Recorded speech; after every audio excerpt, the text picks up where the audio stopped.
اساتذہ اکرام اور میرے معزز مہمانان کرام، السلام علیکم۔ آج مجھے جس موضوع پر لب کشائی کا موقع ملا ہے اس کا عنوان ہے عورت کا مقام آج اور کل۔ جناب والا، میں پہلے عورت کے آج کو زیر بحث لانا چاہوں گی کہ آج کی عورت کس مقام پر کھڑی ہے۔ میں دلائل کے ساتھ بات کرنا پسند کروں گی۔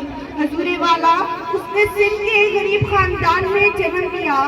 باپ کا سایہ بچپن سے اٹھنے کے بعد وہ اپنے پیٹ کی آگ بجھانے کے لیے اینٹیں بنایا کرتی تھی۔ اس کی آنکھوں میں مستقبل کے کچھ خواب بنے تھے، عزت سے جینے کا خواب، عزت سے کمانے کا خواب، اپنے بچوں کو پڑھا لکھا کر بڑا آدمی بنانے کا خواب۔ خوابوں کی مالا گلے میں لٹکائے وہ عورتوں کا دن منانے شہر آئی۔ وہ سوچتی تھی کہ عورت مارچ ہوئی، اس کے حقوق کی بات ہوئی، کئی وڈیرے کے ہاتھوں قتل ہوئی، سمینہ سندھو کا تذکرہ ہوگا۔ یہ مارچ پاکستانی لڑکیوں کو انصاف دلائے گا، گجرات میں تیزاب سے جلی میری بہنوں کو جینے کی امید دے گا۔ لیکن خواب ٹوٹ گئے جب ایک عورت نے دوسری باپردہ عورت کو گلی سڑی لاش کہا تو خواب ٹوٹ گئی۔ تہذیب رسوا ہو گئی جب بنتے ہوا نے خود کو فخر سے آوارہ، بدچلن اور آزاد کہا تو خواب ٹوٹ گئی۔ کہ جن ہاتھوں نے نسل نوح کو بدلنا تھا وہ حکمران بدلتے رہے، جنہیں اس کی سلطنت کو سیدہ فاطمہ کے حجاب سے بدلنا تھا وہ مارچ میں بینر اٹھائے کھڑے تھے تو خواب ٹوٹ گئے۔ جب برابری کے بجائے مرد سے نفرت سکھائی گئی، جب محبت کرنے والے رشتوں کے بجائے ہر قانون سے آزادی چاہی گئی تو خواب ٹوٹ گئے اور صبر کا پیمانہ لبریز ہوا۔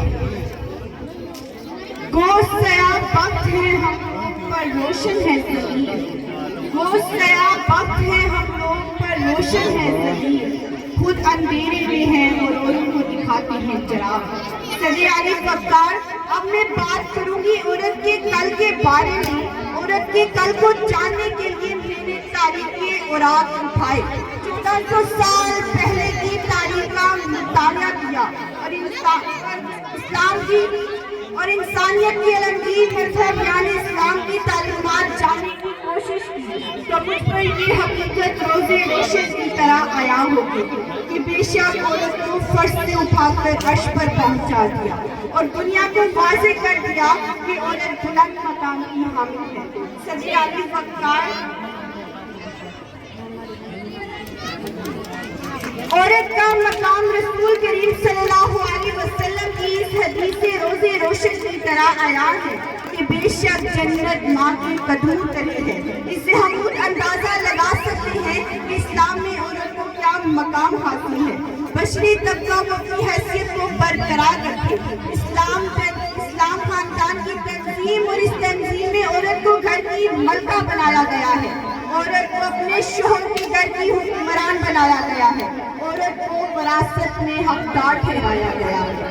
عورت کبھی مریم کبھی حوا کبھی زہرا، عورت کبھی مریم کبھی حوا کبھی زہرا، عورت نے ہر دور میں قوموں کو سنوارا۔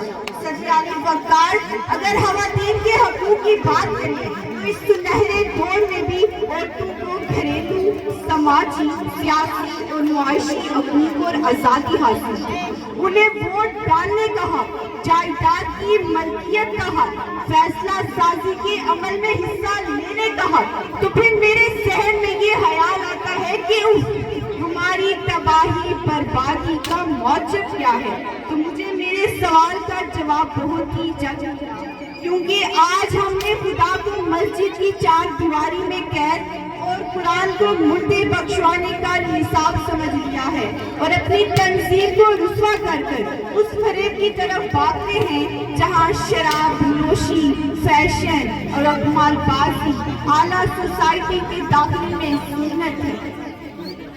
مفالنیت نہ سکھا چڑھنا ہے زور سے مجھے، مفالنیت نہ سکھا چڑھنا ہے زور سے مجھے، میں سرے بخت ہوں لڑا کے